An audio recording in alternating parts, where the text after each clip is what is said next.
Hello, I'm Dinus the Mirror.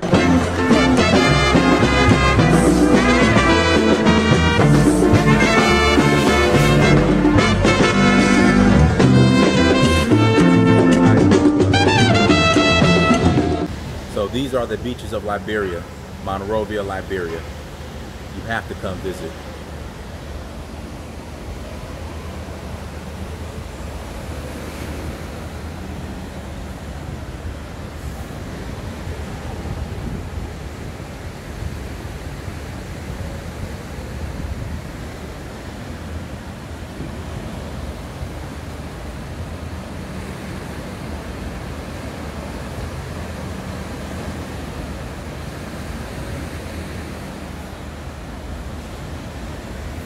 Changed my role because he helped. He helped. Unilaterally, he helped. Now, another argument is that the Americans came with the white man's mindset and that they enslaved the indigenous people and they implemented a system of apartheid. What are your thoughts when people say that? I look at it as a blatant fallacy. Because if you came somewhere and you were accepted, you would live peaceably, right? Right. But there was a very hard time for the settlers when they came. Okay, now were the indigenous tribes involved in any type of slave trade, or were they beefing or warring with each other? Like when you say it was a hard time when they came, like what? Because slavery was still going on. Right. When they came here, like King Bromley, his son Kaikba was still carrying on slavery with the whites. Mostly Spanish at the time now, because all of these superpowers got into the slave business. See, the people didn't have a good stay here from the origin, so they were not plentiful. There were few. And the natives tried to dominate them by waging a series of travel wars on them to exterminate all of them. And they had to stand to defend themselves, because they never came to take any land free. The land was bought. They didn't bother the natives. They protected themselves. Finally, as time passed, they started to understand one another. But originally, for them to settle and rob the people, didn't actually mean to give the land. But after everything was settled, the people came, settled one, and they started waging war on the people. All these people here, they're not from here. They didn't come from here. How did they know that particularly they were taken from this same area here and brought back? How did they know they came from this area? But they had already received payment for the land. So the land was justifiably for the people. And you understand? For the people, they had no there was no act of slavery being repeated, because the people knew how their forefathers worked. And they all prayed for the abolition of slavery, and they were free. Why should the native now in abundance come and start fighting them to exterminate all of them? They had to fight back. So your insecurity for your own life, you got to take time with it. You couldn't give yourself up. There was a series of inter-tribal wars, whatnot, because why? They saw that these people were more supreme than them. These people that were sold from this particular geographic origin. Yeah, they were so. Black men all came from no part of the world besides Africa. That's a clear indication and manifestation that these people came from Africa. They came from this particular era. So the apartheid system was done by the same white and predominantly, because before apartheid even got established in South Africa had the same problem. South Africa was only used as a trading point in the back days. Right. The Boers, the Dutch, left Europe trading with the Far East, because in the early days, the Far East, India and China was like America. All the goods came from India or China, and there was a very long route from Europe to pass through the Strait of the Mediterranean Sea, pass through the Strait of Gibraltar, come along the Mediterranean Sea, jump in the Indian Ocean before you reach to the Far East. A very long route. But finally, when the British, when the Boers and the Dutch left Europe doing trading, they would come and disembark their goods at the Cape Good Hope, South Africa, Cape Town, exactly. There, traders will come with goods from India, China, what? They disembark their goods. They trade, they exchange. You make the route short. This will be our stopping point. Since I'm coming from where you coming from Asia, we'll put our goods there, we'll trade. You take my goods, I take your goods. And you understand? To make the route shorter. So when the white man got to see that this was very pleasant, this agreement was pleasant, the white man from Europe, he took that place as a living place. They built trading posts and whatnot. Finally, they start delving into the people's system because the people were indigenous. The white man met 3 tribes. He met the Dutch, he met the Africans, he met the Bush, not the Africans king, the Africans are mixed. The Dutch, the Bushman, and the Talking Huts. They were the 3 original tribes, and each of these tribes had a distinct characteristic. The Bushmen were hunters. The Hottentots, they live on the coast, as South Africa now we're talking about. They lived on the coast. They were something like cattle raisers, they used to raise cattle. The Zulus were warriors. So the Zulus never succumbed to any hardship from invading powers. They fought the white man. They lived this level until the British started coming in. When the British came in, the British supremacy played on the Dutch and the Boers.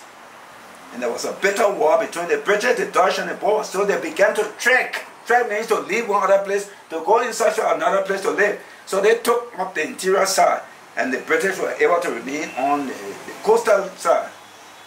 So the Hottentots became indentured servants to the white man when the white man went there. They stayed in the town, stayed on the city line, on the coast, and they started serving the white man. They became indentured servants.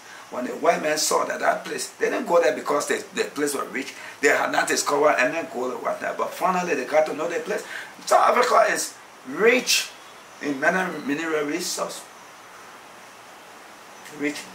So when they saw that those things were embedded in the soil, they started clenching onto the land. Start marginalizing the aborigines of the place. Playing on the black man. They started developing the place. So the Hottentots were the cause of apartheid because they made themselves servants under the white man. Yeah, they served the white man in his house. So as a result, they sold their sovereignty. The white man said, oh, we can overcome the people to start making slaves out of them. Separating them from the white, taking them to be nothing to them. Building makeshift towns like Soweto, whatnot, to only congregate the blacks. The blacks must not have equal power with them. The blacks must not have equality in nothing. They start marginalizing the black. Our apartheid. The British brought apartheid in South Africa. It was through the instrumentality of F.W. de Klerk. When he freed Nelson Mandela, who went to jail in 1963 and spent 27 years in jail. He was released from jail in 1990. He became the first black president of South Africa. Because the British came in and saw the wealth, the abundant wealth in South Africa after some time. Said, no, we can't leave the land. They developed the place. Infrastructurally, they developed the place. Economically, they developed the place. But they marginalized the livelihood of the black man. Through the grace of God, the black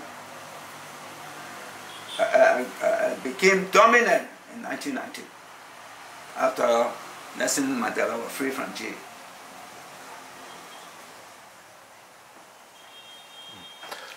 So why is in history, like when you bring this up, you know, as far as the black Americans who came and established Liberia, again, all we're told is they had a white man's mindset and they came in enslaved and and implemented a system of apartheid. Why are we so demonized by? And then a lot of times people will point to people like Martin Delaney, John Henry Clark, and I guess in their writings, what they allegedly observed was that, that the Americos implemented a system of apartheid. Were they wrong when they said that? Like, why is the Liberians so demonized? They were not demonized. They were never demonized.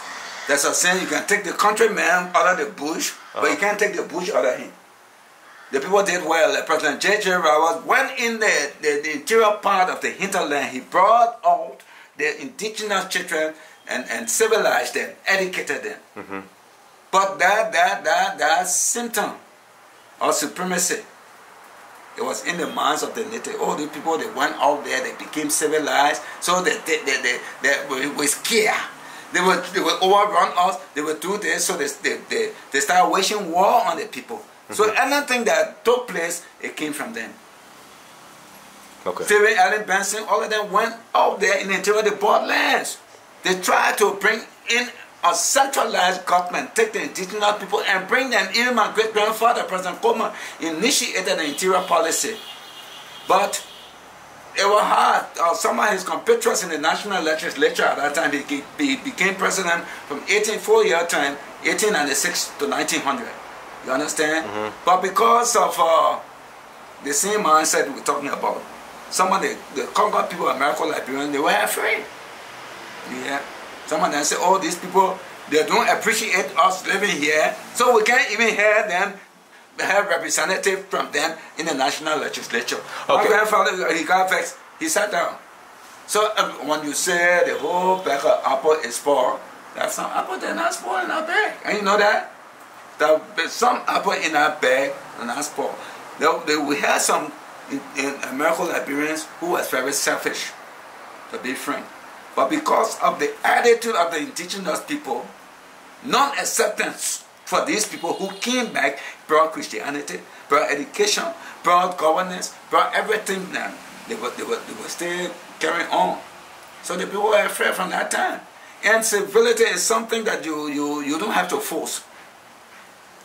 You go, you can take the countryman from the bush, but to civilizing, it becomes a problem. Most of them refuse. They refuse to get civilized. So they were just bent on this bush society. We got the Pora, we got the Sunday, and the people that just come to wipe away our tradition.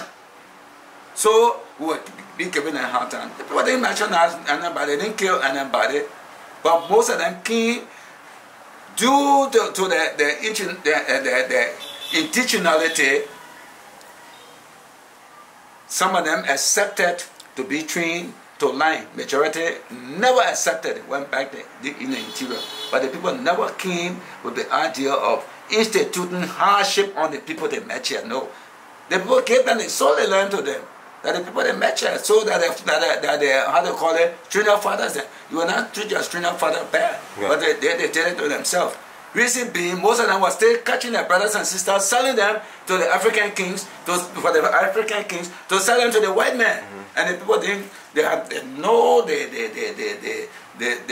even end of slavery. They went through it, the forefathers went through it, and coming meeting their own ground, it brought a separation between them and indigenous people.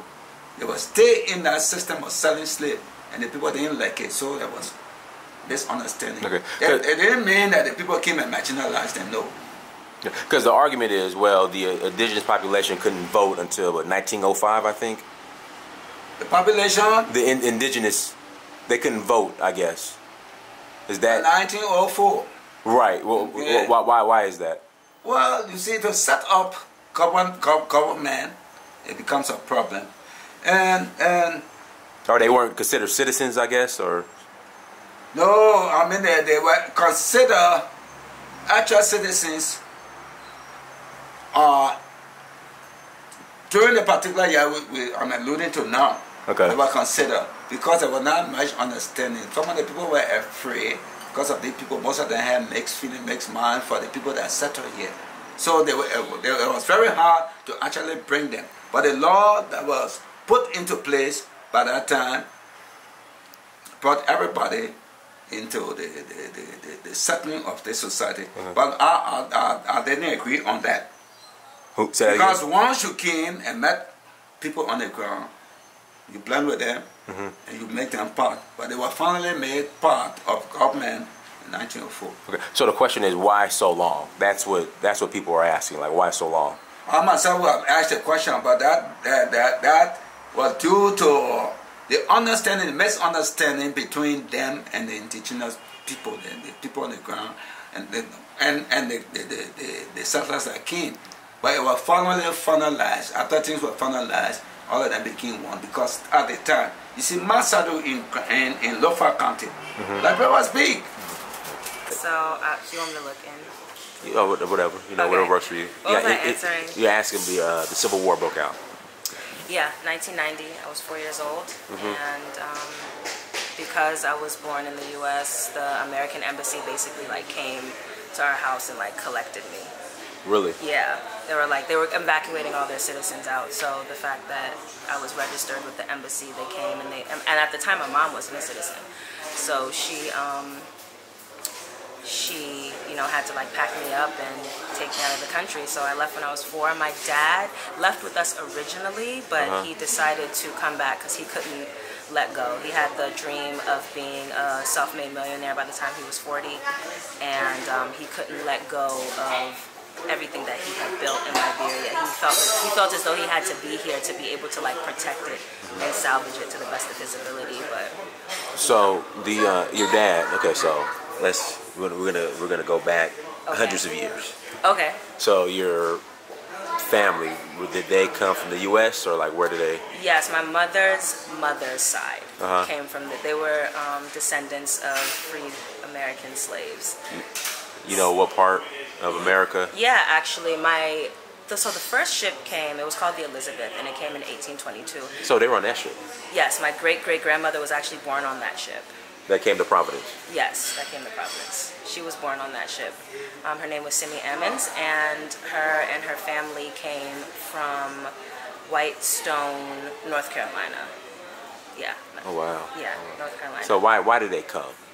They came because they were in search of greener pastures. You know what I mean? The opportunity was there. And what I thought was really fascinating about the whole process was that the freed slaves that came to Liberia, they had to know how to read and write. It was like a necessity. They had to, fill out forms and everything like that. So they were really they were being adventurous. And I guess that's where I get it from, because I'm super adventurous as well. A lot of people thought I was crazy growing up in the States for 20 years and being like, oh, well, I'm moving to... moving to Liberia. Introduce yourself. You gotta let everybody know who you are. Sure. So my name is Chiquita Johnson, Chiquita Afluenu Johnson, and I'm a travel and tourism specialist here in Liberia. I'm the founder and CEO of West Tourism Management, tour operations company here in Liberia. Okay. So when you hear the stories of your great-great-great-great-grandmother who came here in 1822, what was their experience? Did they ever talk about it? What was going on? What was here? I mean, at the time, it was just barren. I can't even say barren, because Liberia is so naturally beautiful and lush, but it was very much underdeveloped. It was just, green, traditional villages everywhere. And, of course, many of the people who came, a lot of them lost their lives because of, malaria, diseases that they weren't used to at all. So I'm just lucky that, You here. Yeah, my ancestors made it through, so I'm here today. What, all right, so we'll kind of jump into, because for some reason the Americo-Liberian, is demonized, especially amongst Pan-Africans and everything. Oh, the Americo-Liberian, they had the white man's mindset, and they came over here and colonized. How did it, from what you were told, how did it go down? It's so funny because I had never heard anything like that until I moved to Liberia. My entire life, I've never heard anybody demonize anybody that was an Americo-Liberian until I came here. Now, I think that there's different situations for different people. You know what I mean? Because I know my family, we had almost every single person of one of the 16 tribes like live in our homes, and not as domestic servants. Okay. They were actually like foster children, if you will, because my grandmother was an educator, and she would go into the rural areas and she would see children that were suffering, and she would want to put them in a position to have a better life. So she would like my mother always talks about it, like she literally had to share her clothes and shoes with children that she didn't know. She had to share her room with children that she didn't know. And my grandmother, clothed and fed those children and sent them to school. And a lot of them are living in the United States today or in other parts of Liberia. Very successful doctors, lawyers, you know what I mean? And so it was a shock, really, for me to hear that the American Liberians were demonized, because I know my family, they weren't a part of that narrative, from what I know, to the best of my ability. So now, okay, so let's dive a little deeper. So from my understanding, when the, I guess, indigenous people would come and live with the Americos to get educated, they were forced to change their names. Is that true? I've never heard that anybody was forced. I've never heard that. Maybe, you know what I mean? But from what I knew, that it was just something that it just happened. I can't say. I've never been in the situation to know if anybody was forced to do that. But I know a lot of people did change their names to be able to have more advantages. You know what I mean? That's something I know for sure. Okay. Do you feel as if Liberia was that really just that developed the country? Because as long as the indigenous people were here, don't get me wrong, they had their customs, they had their traditions, they were doing what they were doing, but it was the American Liberians that actually developed Liberia into a developed nation at the time, an African developed nation at the time, up until the Civil War. All right, that's undeniable. So the question is, when the Americans arrived, like you said, the tribes, they came in, they were continental tribal beasts. Some tribes were participating in the slave trade. How and the argument is, well, they didn't integrate into Liberian society when there really wasn't homogeneous Liberian society. With all that being said, how was the American Liberian supposed to react? React to?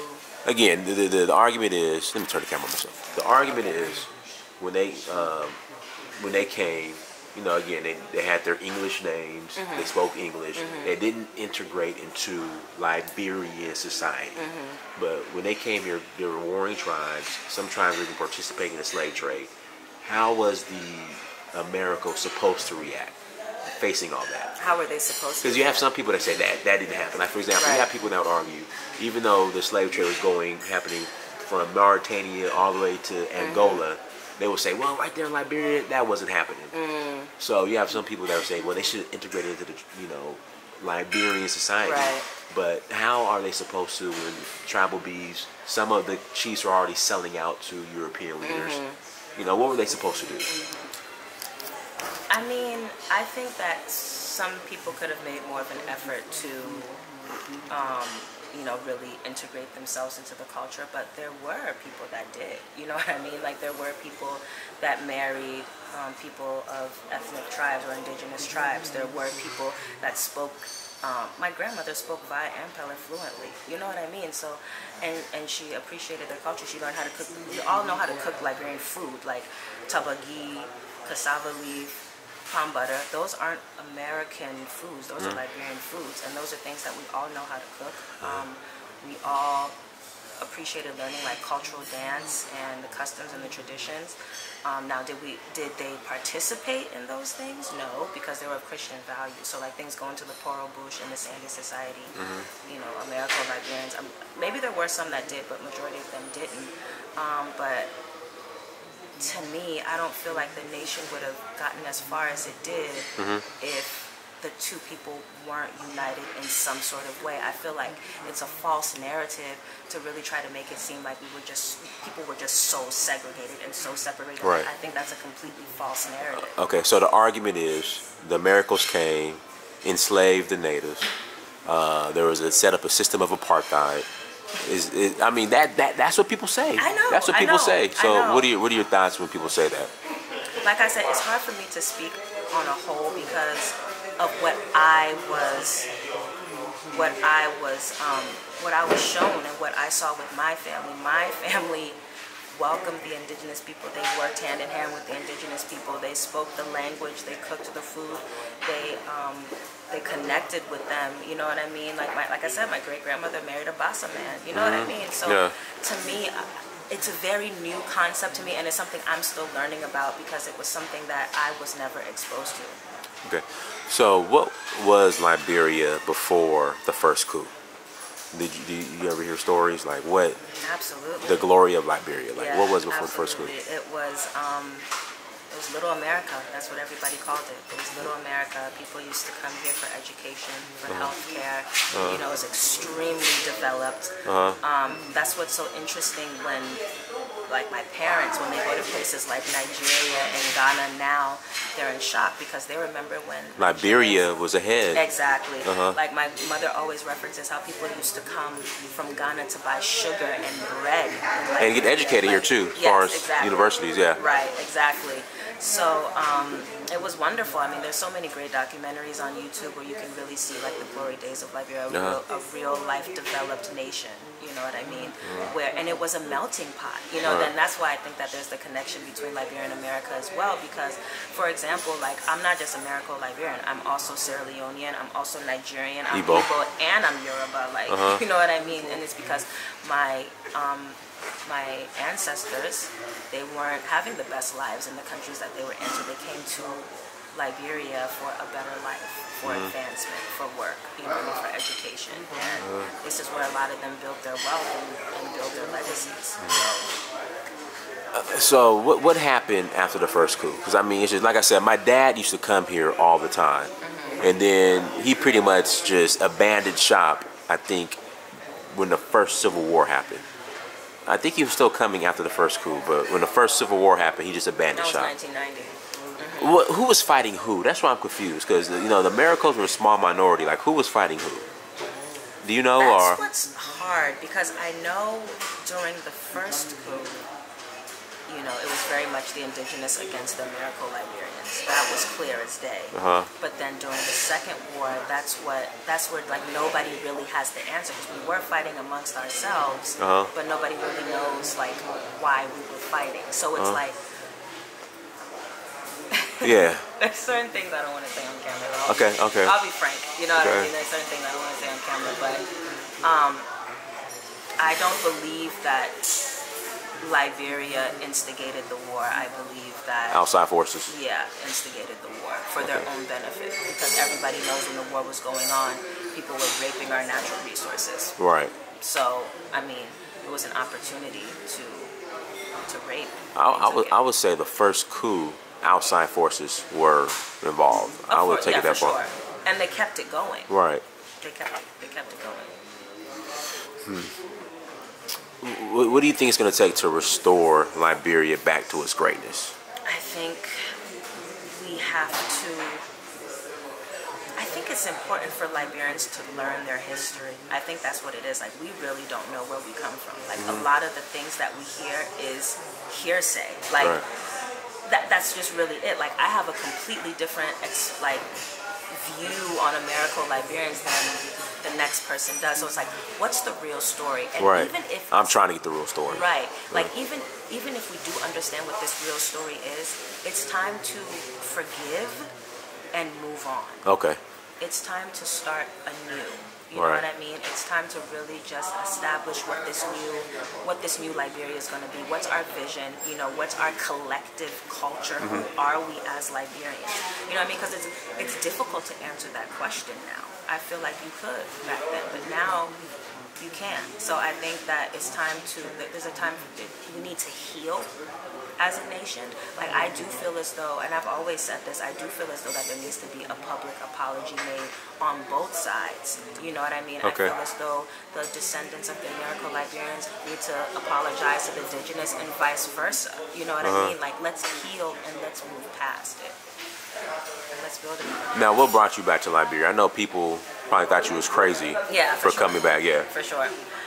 What brought me back to Liberia is that I visited Liberia for the first time as an adult. I left when I was 4 years old. You never I came? visited a few times. I visited when I was 9 and when I was 12. So anytime we would get like a little break between the wars, we'll come and visit. But I came in 2009 for the first time as an adult, and I just completely fell in love with like the environment, like the aura, the vibe, like the natural beauty, the mountains, the rivers, the lagoons, the beaches, and you know, I have a... I fell in love with Sierra Leone. Yeah. I'll be back next month. Okay, bet. You know, I just love the natural beauty, and I love the potential of it. I love that it was a time where Liberia was just kind of like starting anew. So I felt like there were so many opportunities to take advantage of. And I have a cousin. She's still alive today, and she went to the University of Ann Arbor, Michigan, in the 1950s. And she was an ambassador's daughter. Her father was the ambassador, and she was at lunch one day with her white girlfriends. They were in a cafe, and the waiter wasn't serving them. So, you know, the white friends were like, you know, why haven't you served us, blah, blah, blah. And the waitress told them, we haven't served you because of, like, look at who you're sitting with. And they were like, oh, no, like, she's Liberian. Yeah, like, she's not African-American, she's Liberian. And then the waitress was like, oh, okay. Like, and served them. There's a huge distinction between the African American and the African, especially Liberian at the time, because Liberia had a great amount of respect. Like, Liberians had a lot of respect on their names, like, during that time.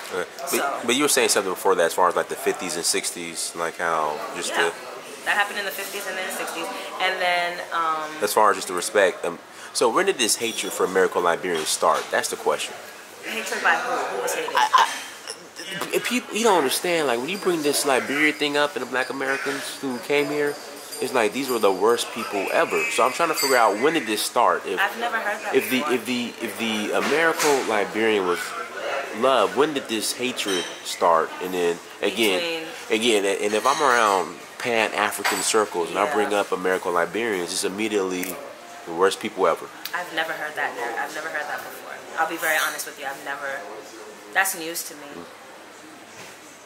Especially with African Americans not hating Liberians. I've never heard that. Like, are you familiar with John Henrik Clark? No. Martin Delaney? So, like, African historians would say that when they came and visited Liberia, the Americos were mistreating the local population, the indigenous tribe. Okay. And people would take that and run with that and say they were just pretty much the worst people, and you know, they implemented a system of apartheid and all this other stuff, and they were whitewashed. But then those same people, a lot of those people who are anti-Americo, especially on the African side, they live in America, or they want to integrate, or they want to immigrate to America. So I'm like, if you hate American Liberians so much, so the other Africans too, and Black Americans, but the other Africans, it's like, if you hate America so much, why immigrate to where they come from? Right. That's what I don't understand. For me, because I thought you were asking about Liberians. That's what I thought. No, I'm talking about America specifically. I thought you were saying, why would Liberians feel comfortable integrating? No. Okay, so then that's what the question. So that's where the disconnect was. Okay. So I thought that's what you were asking. No. And so that's why I have to answer, because if you were asking me that question, I'll say because there was back then you could use your Liberian passport to go into America without a visa. You fly on your Liberian passport, and you. That's why I say like Liberia literally was a part of America at the time. But I can't answer for other people, but I do know why there was that connection between Liberia and America, because No, but I'm saying like other African countries. Africans like are here we go. That are not even that. Indigenous or native Liberians. Okay. They hated the American Liberians, but still Liberian wants to go to America. But that's even where the indigenous ones. But why would you want to go there if that's where the evil Americans came from? They don't know their history. It's not about that. It's about a better life, because it's about what they see on TV or what they've read in books or what they've heard. Is that America is heaven on earth. So that's why I want to go there. If you ask anybody here, anyone, You ask them where they want to go, they'll tell you America. Any of the waitresses, any of the staff, anybody you see here, they'll tell you that's where they want to go. Even if you disagree with the Americos and aren't a fan. Even if that the two aren't the same to them. The two have nothing to do with each other to them. But the thing is, the same system that they're going to integrate into in America is the same system that the Americans brought here. They don't know that. You and I know that because we grew up there, so we understand it. They don't know that. They don't know that history. It's not like we learn American history here. They don't even know Liberian history. Like, if you're being frank, like modern day, because the war messed everything up. Like everything, you know, our history was ruined. Like, they don't know. They literally don't know.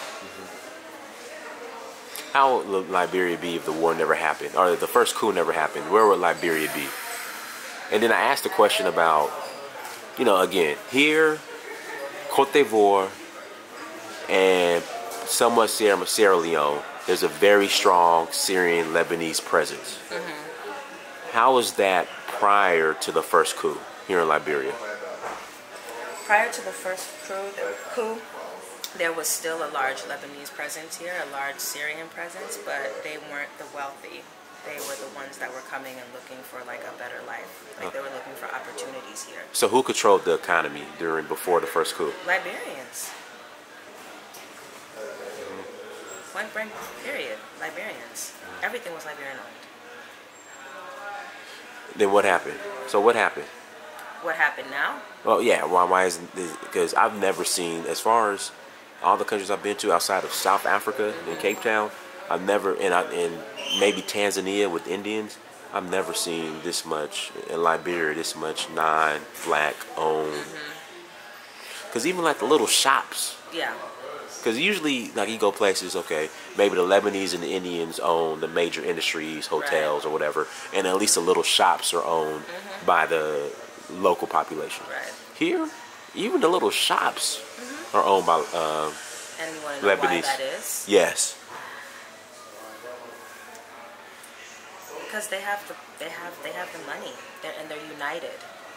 Like I said, they invest in each other's businesses. They create business plans together. They come up with wealth strategies together, and they work together to make money. They're united. That's what they do. And unfortunately, it's a page I wish that we could take out of their book as Liberians.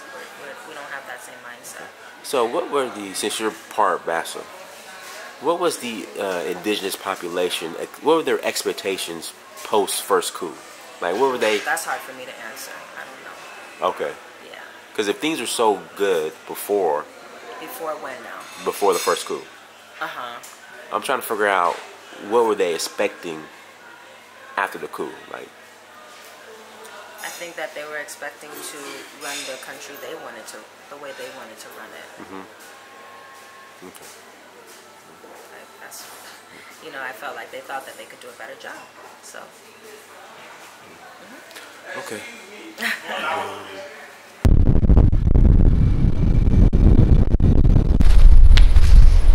Hotel Africa. What remains of it?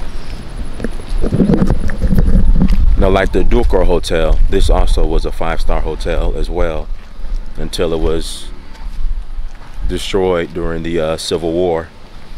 And like I said, I'm surprised that no one took an initiative to renovate it. I think it would be a great tourist attraction. I mean, it's nice. It's right on the beach. We're gonna walk to the beach. It's right over here. Liberia is beautiful. So let's look at this view over here. Hold on. Let's get closer. But yeah, this is the old Hotel Africa. Like I said, maybe one day somebody put their money up and come and renovate it. The DJ era.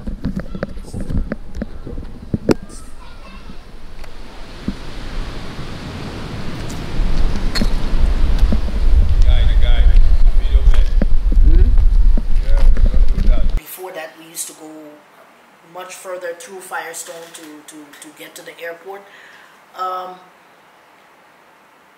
So there was a lot to be proud of, and overnight a new narrative started to come up And I took me by surprise. I was in college in the U.S. Okay. At Michigan State. Okay, what year? When I went to college in 78, 1978. So you were there with Magic Johnson? Yes, I was. I sure was. I was there, Magic Johnson, when they won the... Beat Larry Bird, Indiana State, yeah. The NCAA Big Ten, basketball. NCAA. Uh-huh. I was there. I was in my sophomore year almost. He was a year ahead of me, and I was there when he signed and went pro. And I mean, they were a common part of. I used to have photos of me and Magic Johnson, and I'm trying to remember the names. It was him, and there was another one. They both went pro together. The other one didn't do very well. But anyway, yeah. So I was there in college, and then all of a sudden a new narrative was coming out. And I was told things about, I was like, that's not my... I didn't see that. I don't know this. So basically, what are they talking about? the America being demonized didn't start to the end of the 80s, or like 78. Is that what you're saying? Yes. Okay. Yes. I think there were a few attempts, and you can go back and you can find books, and I've tried to buy some of them whenever I could from antique booksellers. There was one called Top Hats and Tom Toms, where they made mockery of the society here, its aspirations or whatever. But when you go back in the African Repository, for example, and you read the speech that J.J. Roberts gave in 1845 to try to convince the Liberians that independence was the course that they wanted, and he's a fantastic figure in our history, and I don't think any book has been written about him. Now that's the statue. That man. Okay, so this is the story that's told in America. He was a mulatto. I don't want to call him out his name. Sellout. That's the story. Yeah, I mean, you know. you can call it what it was, but he was, as much as any one person could be, the father of Liberia. Right. He came in February 1829, and I know this because my Cooper ancestors came on the same ship with him. Where did the Coopers come from in America? They came from Portsmouth, Norfolk, and Portsmouth, Virginia. Yeah, Okay. yeah. That's what it's reduced to, and it's it's like saying doing that to America, right? And you can't do that to America. You can't do that to any place. Just reduce it to one or two sentences that clumps everybody together.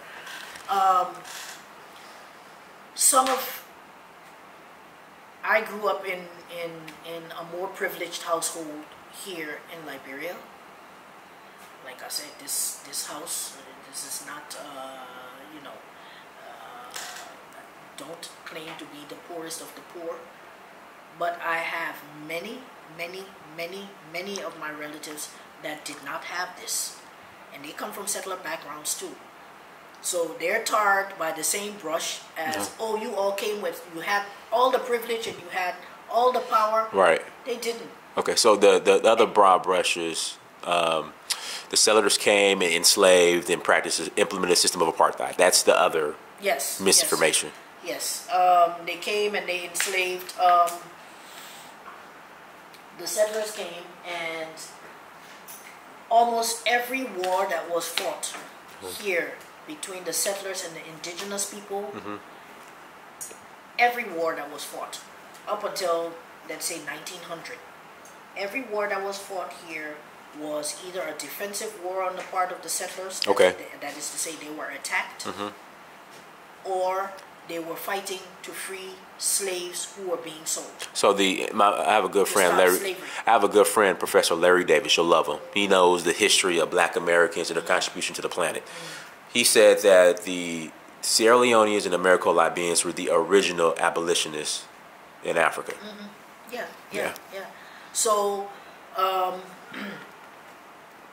there were many wars that were fought where one tribe was about to wipe out another tribe, and one tribe what they call sued for peace came to the Americans, the American settlers, and said, "Can you please help us, or can you please protect us?" Some of them were just assimilated into society. And how can you go 200 years and say this person is this? It's not even an ethnicity. Right. This person is a settler, of settler ancestry. I have people in my background, of course, you know, among my ancestors who came from Nigeria, came from Freetown. My grandfather came from Germany. He was half Jamaican and half German, born in 1898 in Germany, grew up there, immigrated to... Stated, but Liberia used to send money to the ANC. Mandela lived here. He and many other ANC members, Sudanese, others, traveled on Liberian diplomatic passports and Liberian passports. They came here and so on and so forth. I know, like... So, I'm sorry to cut you off, I forget. So, this is my question. If the indigenous population was treated so bad, I hear the words apartheid, I hear the word slavery, but you see Kwame Nkrumah was here often. You just said Nelson Mandela was here often. Did they turn a blind eye to it, or what was... Apartheid and slavery are, for me, they're not comparable. But people will all day, the black Americans came and... Yeah, people will say that, but the thing is, with apartheid and whatnot, for example, you had to have a card. A colored man couldn't marry a black woman. Right. A white man couldn't marry a colored woman. Couldn't do that. There are certain things that were not allowed. Races, people were not allowed to mingle. Right. In Liberia, you had many cases of indigenous and descendants of settlers marrying, having kids, intermingling, and whatnot, and so on. And there was, I forgot his name, there was a president, a past president of Liberia.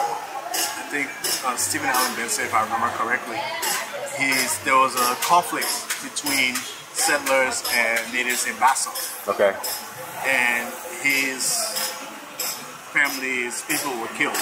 Oh, wow. But the Bassos did not kill him. They raised him. And at some point, he was returned to the settlers' town or wherever. But he was the first president in Liberia, Liberian president, who spoke an indigenous language, who was elected. Because he lived with the Basso people and he spoke Basso. Now, what was the conflict over? Do you know, or? I don't know. Okay. But what I mean is, so there was a lot of, there was intermarriage, and there were places where there was mobility. The problem, I think, was, that's my opinion, was that it was not widespread. It was not perceived as widespread. Okay.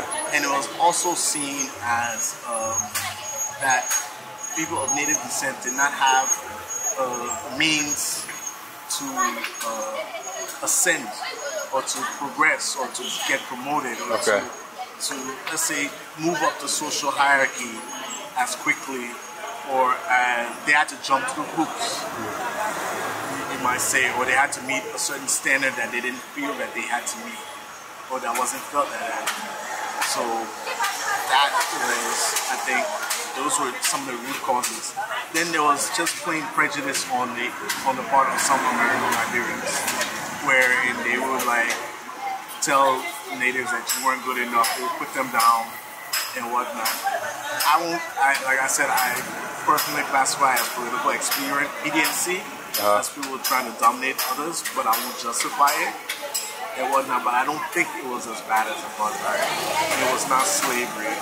There are individual cases of incidents happening that we have different stories and backstories that I don't feel that I have the knowledge to be able to really speak on and give like a definitive or deconstruction or clear delineation between right versus wrong. But I think that it was bad but it was never as bad as apartheid. Right. I've been to South Africa. I've seen how up to this day the society is still structured and how it is still very, very, very Right. separated. Right. And wherein you have to really, literally be careful how you say and what you do, because people will automatically place you into a category. Right. Because they think they'll be like, oh, this one he's colored, or he's this. Like I was inside. I went to a store in South Africa, Right. and this lady spoke to me in Zulu and refused to serve me because I couldn't speak Zulu. But I'm not from there, and because I couldn't reply. And then there was another lady who was there who was like, he's not from here. And then she was like, oh, sorry. And then she served me. I'm talking about the checkout counter. I was standing up there looking at her, and she's ignoring me. And other people are just going in line or going to other places. And I'm just there, I'm like, and she's not. So that wouldn't happen here. And here, even though here, if we had, let's say, I think it would be a last name, people would be like, oh, your name from Mule? Right. And they use that to place you, okay, you're probably from this or this. But here, it still happens here. You be like, somebody, you go somewhere and say, who's your mom? Who's your mother? Who's your father? Or who's this? And then, anyway, society does that everywhere. But I mean, then they pigeonhole you or place you somewhere. And that's the legacy of that. But like I've said and I'll say before, like I have many cousins who are not Americo-Liberian, who look nothing like that because of intermarriage. And that was before 1980. Since 1980, it's crazy. Right. Right now, there's nothing you can say. You come out and you see somebody like, for example, I have a friend, her name is Salamatu Duncan. Salamatu is a typical indigenous name.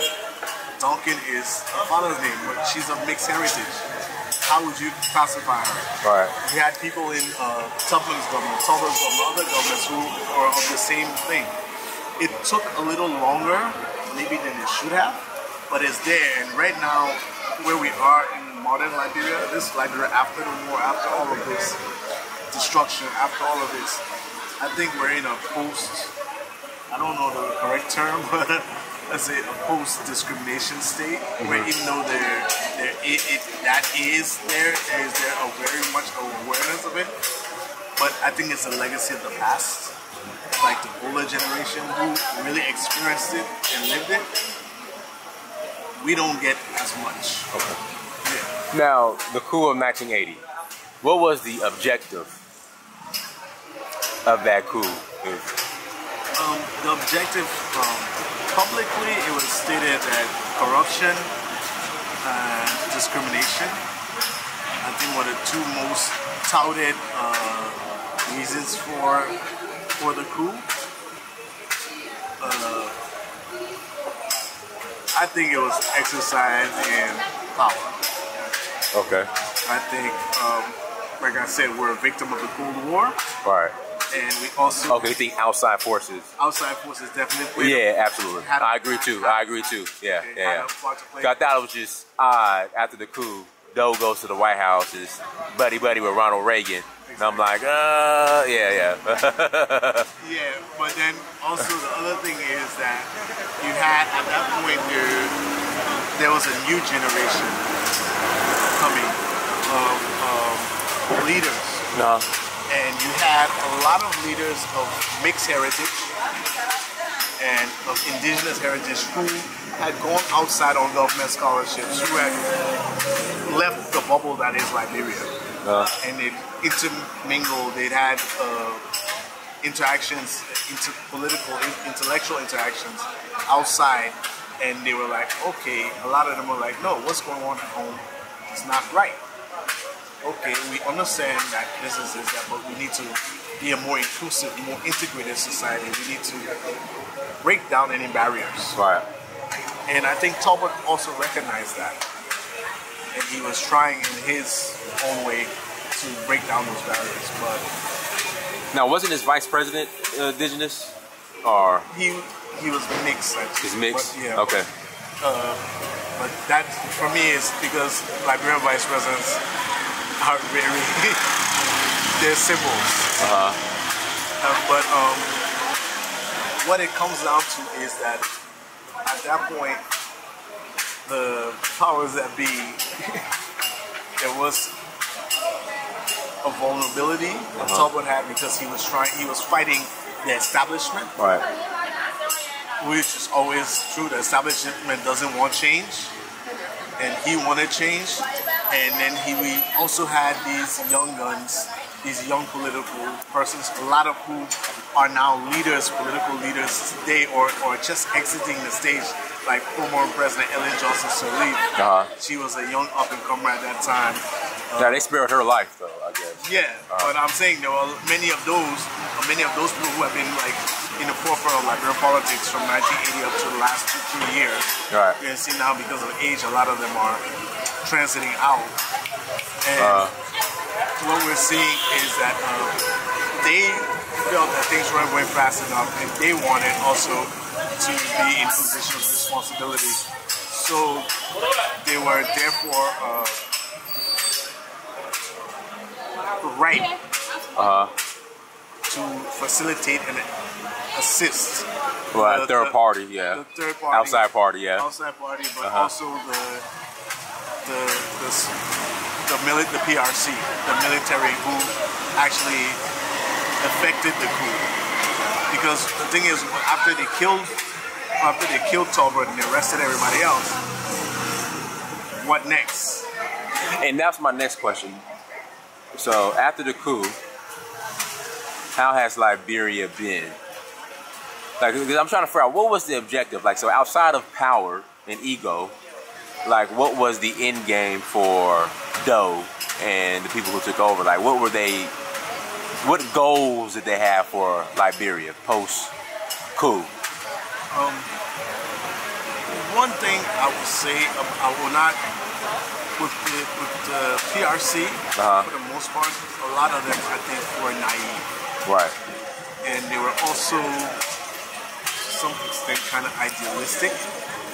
Let us go and do this. Let us, you know what I'm saying, and do this and form maybe incorporated municipalities under the aegis of your government that will not deal with this, and then see where they could have gone from there. And then maybe the history of sub-Saharan Africa would be a very different and more vibrant story. What now, a lot of times Pan-Africans point to Martin Delany and John Henry Clark in regards to forming their thoughts on Liberia as far as it being, the Americas being oppressive. Did outside parties like Martin Delany or John Henry Clark, did they get anything wrong? I mean, were there people that just didn't tell the full story or the full scope of what's going on in Liberia as far as the success along with, because it's like, you know, again, when it comes to Liberia, miracles came, they were just Evo sellout Negroes for the most part. But they don't talk about the successes. Why is the story so unbalanced, especially coming from, I guess, well-known black scholars like Martin Delany and John Henry Clark? Because, like I just said when I was talking about Marcus Garvey and whatnot, there was an inherent conflict that occurred right there when you had black scholars who came to Africa. I think W.E.B. Du Bois even had the same problem in Ghana. So when he went there, and when they tried to express their ideas and whatnot, and how they felt things should run, and there was pushback, wherein it was like, you don't live here, you haven't grown up here, you don't know what we're doing. A bit like the white savior trope or the white savior story. You don't know what it is. You're coming from with this prism. Oh, we will do this, we'll do that. We're all like this, and it's not this fairy tale where all of these brothers came back and just hugged each other and we welcomed everybody. Yes, there were many tribes and many settlements that welcomed settlers with open arms, but there were also many who were hostile. Hostile because one, maybe encroachment upon their power, hostile because of change, because maybe their traditions were being encroached upon, or their practices were being encroached upon. For example, like the Vai in Western Liberia, Cape Town, that area. So they still practice slavery. Right. And if, for example, you see anybody like in Vai country whose last name is John, they're former slaves. So like when you hear people say, oh, my last name is I'm so-and-so Johns, they were slaves. That's the designation the Vais gave to them. And then you had chiefs who were selling slaves. And then, or even if they were selling slaves, they were at some point maybe cooperating with slavers. And then there's also the whole thing of who are you to tell me what to do? You're just coming here. I've lived here my whole life. You say you're from Africa, but you don't dress like us. You don't talk. You don't know our languages. You don't talk like us. How do we know who you are? You're here. You listen to what this white guy tells you. This Caucasian man, he's your governor. And so there was a lot of conflict that was already here between the settlers and whatnot. And I think that it comes down to how much are you willing to grasp and how much are you willing to understand. This morning, for example, I participated in a hackathon on using technology to how to lessen GBV, incidences of GBV, and report it and whatnot. And a lot of people kept on talking about rural Liberia. And my thing is, don't just say rural Liberia. You haven't been there. It's not this. It's like the thing that used to be in the old Tarzan movies or whatever of the 30s with Johnny Weissmuller and whatnot. The darkest continent, Black Africa. Rural Liberia, yeah, it's the people there, they live different, but that's because they're certain the rhythm of life is different. Right. They don't have access to electricity as much as you do. They don't have access to this, they don't have access to that. So their perception, their ways of doing things are different. They didn't go to the same schools that you went to. They don't have the same opportunities that you have. So therefore they won't think the same as you do.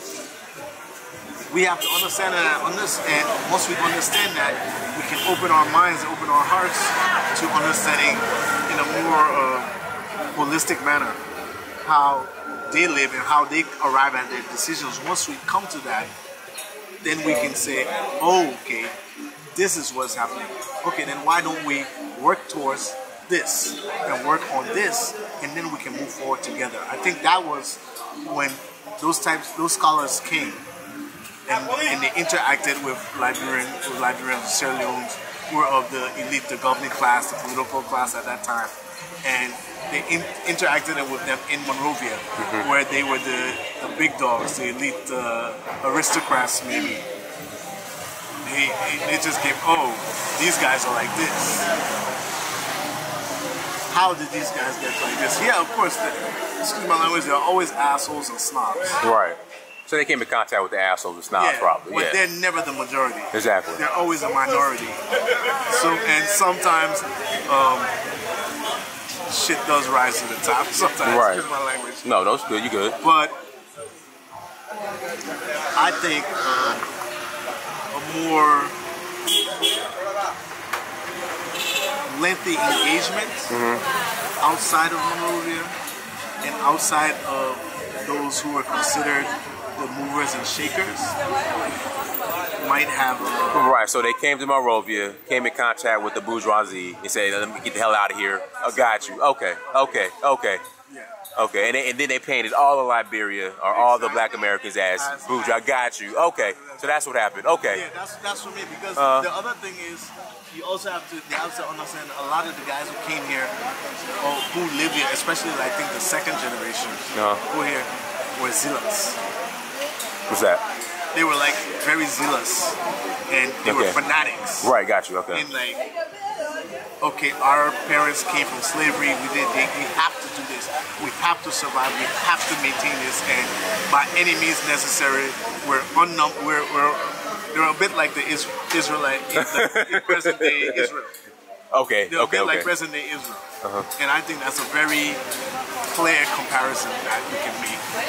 They were like It's us against them. We're gonna do anything we do to survive, and we're just gonna keep on doing it. And then by the time it came out to them, like, oh, they're not that much different from us. Which is where I think Tubman and Tolbert came into some extent. Right. They weren't able to accelerate it rapidly enough or integrate it at enough levels and quickly and get the other parts of society to accept it enough to make the change and to avoid violence. Yeah, because I just don't understand. If you never heard Kwame Nkrumah or I guess Nelson Mandela speak ill about Liberia. So I'm just trying to figure out where all this, negativity came from, about the Black Americans who came. That was always my. Yeah, but like I said, it's not. I won't say it's not ignorance. It's just like sometimes when you do something and somebody or some people turn you off. Right. You just turn off. You just say, okay, I'm not listening to this anymore, and you just move on. Right, but you shouldn't stereotype the whole group. Yeah. Right. Yeah.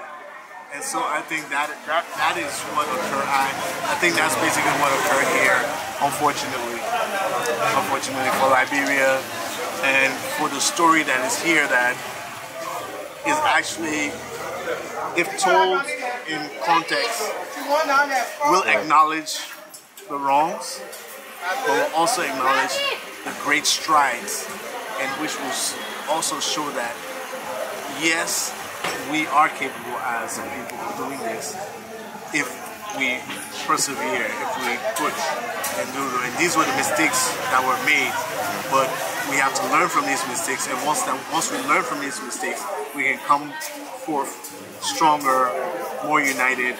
Group of slaves. So they were slaves, and then they sent them to Liberia. So they had no experience with anything else. And then you say, okay, go there, make your way. And that's why I compare it to being a refugee. Because you get, when you're a refugee, you get to a country. Sorry, go ahead. You get to a new place, and you immediately have to find your way. You have to find what am I going to do to be able to eat tomorrow? How am I going to take care of my family? How am I going to do this? How am I going to do that? Nothing is laid out for you, and certainly nothing was laid out for them. And so that's part of the narrative that gets brushed under if you want to reduce it into a broad stroke of they came and they did this. That's what it's reduced to, and it's like saying doing that to America. Right. And you can't do that to America. You can't do that to any place. Just reduce it to one or two sentences that clumps everybody together. I grew up in a more privileged household here in Liberia. Like I said, this house, this is not, don't claim to be the poorest of the poor, but I have many of my relatives that did not have this, and they come from settler backgrounds too. So they're tarred by the same brush as, oh, you all came you had all the privilege and you had all the power. Right. They didn't. Okay, so the other broad brushes, the settlers came and enslaved and implemented a system of apartheid. That's the other misinformation. Yes. They came and they enslaved.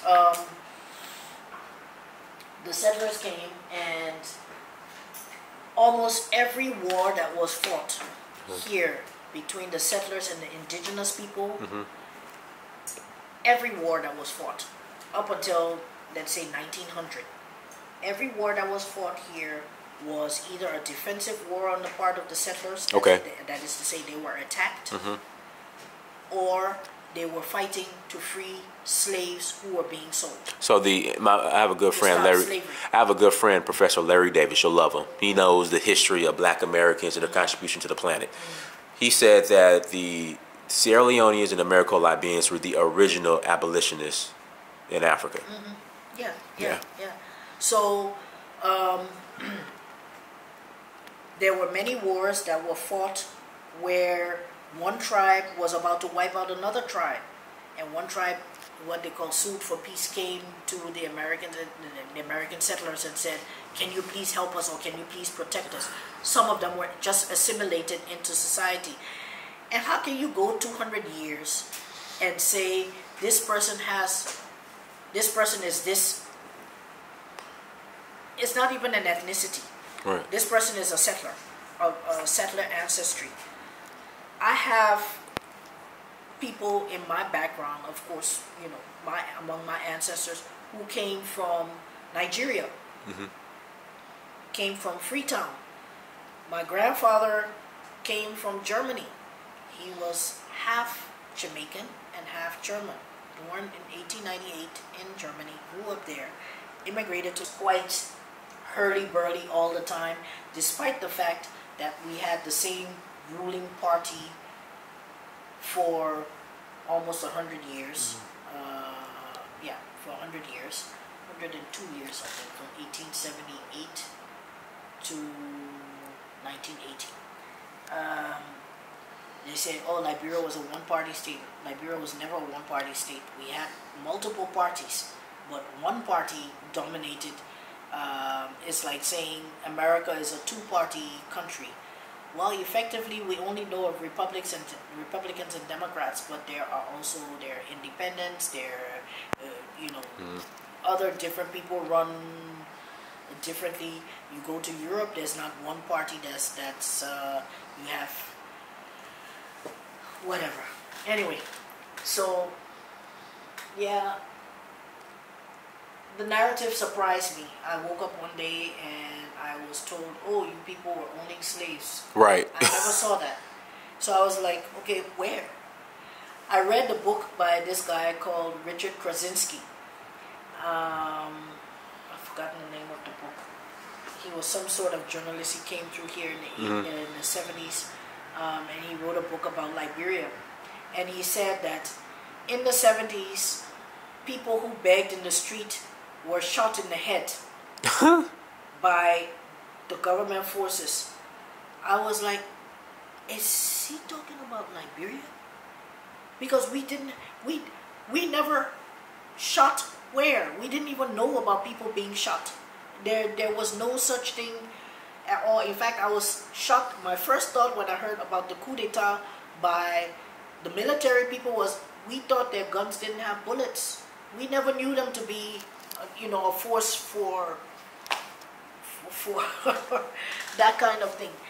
I think there was just outside forces that did not want to see a successful black nation like Haiti. Well, that's exactly it. Uh-huh. That's exactly it. And then the story is much deeper than that, and they preyed upon and played upon the sentiments of the radical young people who wanted a more socialist or communist even, the ones who run around calling each other comrade this and comrade that, and you know, I don't know, glorifying what, I don't know. Right. Because the first opportunity they got when they got into power was to go the capitalist wholesale corruption, wearing the silk suits and silk socks, etc., etc., etc. These people, this government here, calling, you know, the militants in this government who do all this comrading, give them the first chance and they go for good old capitalist looting and stealing and fraud and all of those kinds of things. But what we did in 1980 was we took away from the haves. We didn't give it to the have-nots. Right. We gave it to the people who took from whoever took, you kept, or you gave it to your... Which is my next question. What was the objective of the 1980 coup? Well, exactly. Uh-huh. Exactly. And yeah, that's a very good question. So I asked this question on the post recently about reacquisition. Because we had viable Liberian-owned industries here. Steve Talbert, Steve's father, had a business. he financed the Rumble in the Jungle with Muhammad Ali and Joe Frazier. Right. Was it George Foreman? George Foreman. George Foreman in Congo, DRC. In the Congo. Yeah. Okay. Somebody is posting Michael Jackson's mom and sister, Latoya. They used to come here in Liberia. They held Liberian passports. Hugh Masekela, Miriam Makeba, all of them lived here. They had their homes here. People don't hear that. They don't. And Nina Simone lived here. My dad went used to to come. school with her daughter. My dad used to come here all the time. Okay. This was what's his name? John Amos from Good Times, those old 70s sitcoms, etc. He had a home here. Ebony magazine used to always, and Jet magazine used to always. Yes. Okay.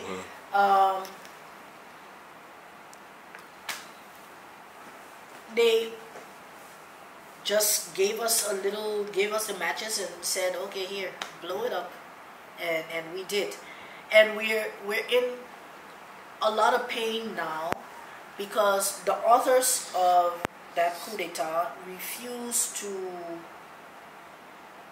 outwardly acknowledge that they made a mistake or they made mistakes. Their intentions may have been good. They may have wanted to see a more equitable society, and that may have been what motivated some people. Again, as in any situation, you have different people with different motivations. Some people just wanted to acquire for themselves.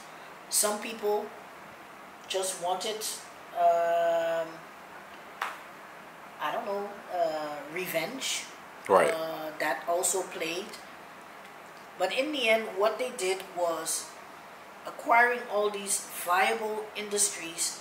Like somebody said, they used to serve Liberian shrimp in restaurants in New York. Well, they used to, I guess, Japan export Yep. Liberian seafood to Japan. Yes, all over the world.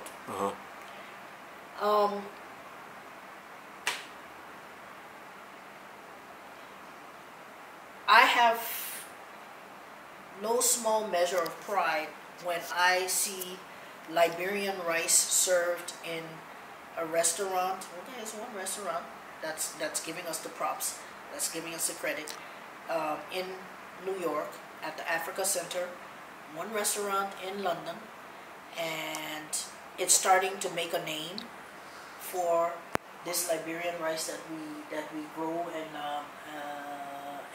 export from here. We have so many problems doing it, but the satisfaction I get is from showing that it can be done. We used to do it before. Somebody came, busted it all up, and then sat there and said, okay, now what? Our economy has just gone, in stages, declined. So far, I don't know what it's going to take to get it back together again, or get it back moving again.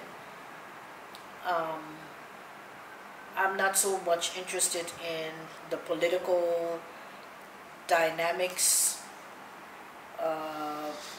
the way we do politics here, etc., etc. I just want whoever's in charge to start doing the right thing.